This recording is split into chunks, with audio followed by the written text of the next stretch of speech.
Dude, miss whatever your name is, because I don't remember. What are you doing? And she goes, don't move. And I start panicking. I do what she says. Like, she gets her shoe, she holds it up to here. And then she throws it at me. And I literally jumped. She hit me in the bottom half of my dress. The shoe went flying. You know what else went flying? Right next to her shoe was the giantest spider I have ever seen in my life. I think it was a tarantula, which would have been fine because tarantulas are pretty much harmless. But at the time, both her and I were freaking out. She literally knocked the spider out. Her aim was so good. I'm actually amazed right now. She's like, oh my god, I saw that on your dress when you came in and I had to get it off. I was like, thank you. Yeah, I had no idea that was on there. So I retired that dress. No more dresses to school, not for Joe. Thanks for...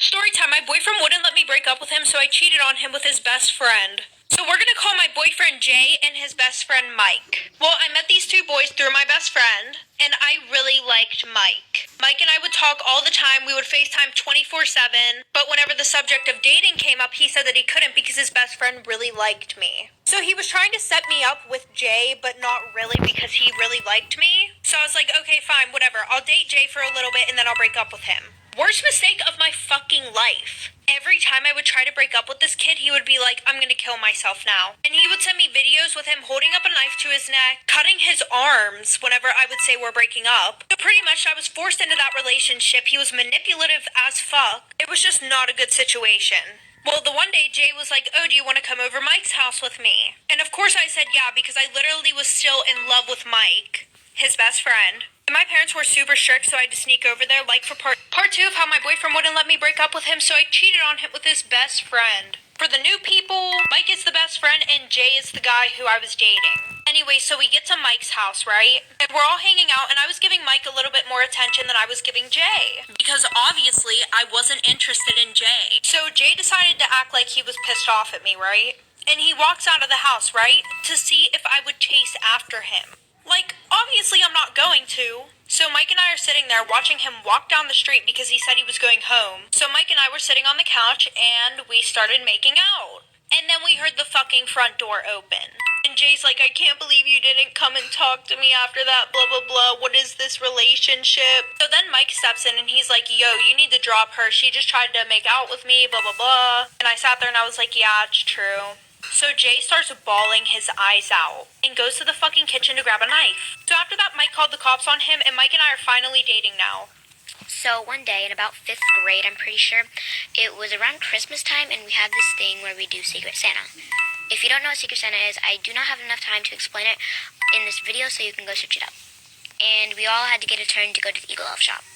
Basically, the Eagle Elf shop was just a shop that our teachers set up so we could go buy stuff for each other for Secret Santa. Obviously, for this shop, you would have to bring your own money. And every year, everything would always be so expensive. So, I would always bring my own money for Secret Santa. Some people didn't participate because they didn't bring their own money. So, we were just sitting in line, and then soon my name gets called. I get up and go into the room. And we'd always have, like, an adult who would come with us and, like, bring us around and help us find stuff. There'd also be the parents of the kids that would go to the school. They would volunteer to come. I got my friend Lucy's mom. I'm running out of time, so come back for part 2. Part 2. Okay, so I was in the Eagle Elf shop with my friend Lucy's mom. And then after we start shopping, a little bit, like a couple minutes after, she pulls me to the side in the middle of shopping and says, sweetie, you're not allowed to get anything unless it's for my daughter. And I think in my head, I didn't even get Lucy. Like, I'm not supposed to, like, shop for her. I'm supposed to shop for Madison, which was another girl in my school. So I tell her that. And she yells at me. Sorry, this one's short. Come back for part 3. Part 3. So I tell her, and she's like, well, I don't care. She's your best friend. You need to buy for her. And then she says, you also have to buy for me and her. That's it. And if you don't buy for both of us, you cannot be her friend anymore, and I will not allow you to. And I, in my mind, I'm like, this lady is messed up. And I've actually known this lady since I was like 2, because I've been Lucy's best friend for so long. So then I'm like, what the heck, that's so messed up. And she's like, I'm an adult, you cannot talk to me like that.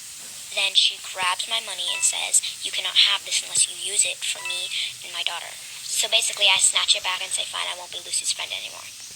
And you girl, you know I was not going to lose my best friend from that. Sorry, come back to part 4. And so, you know I was not going to let her ruin my relationship with my best friend. So, basically, I bought for Madison, you know, the person I had to buy for. And I was still Lucy's best friend. Her mom told her I wasn't. But one day, I wrote her a letter and slipped it through her window.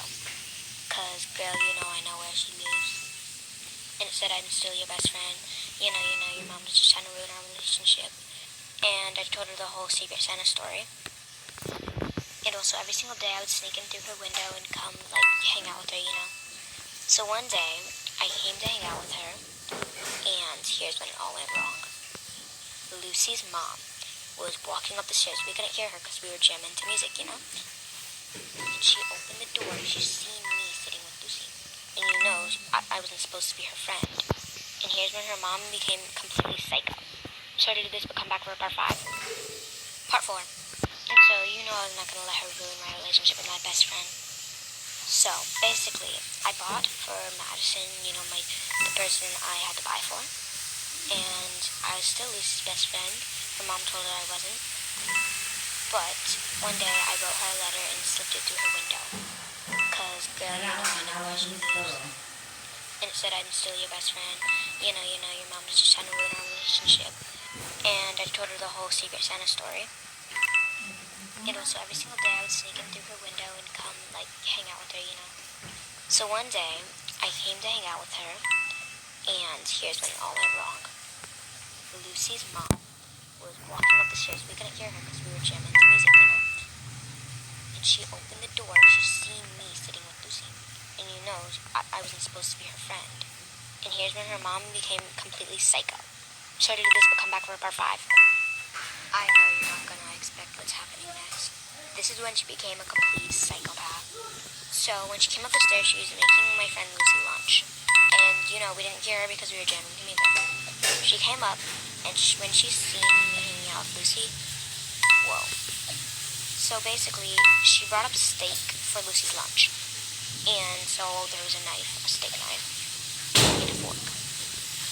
She literally came over to Lucy, said, do not hang out with her or else I will cut you. And I was like, no, I'm done, that's it. And I said I had to go to the bathroom, but I actually grabbed Lucy's phone because I didn't have my own and called social services. Social services came, they took her away, and Lucy was happy about that, and now she lives with us. This is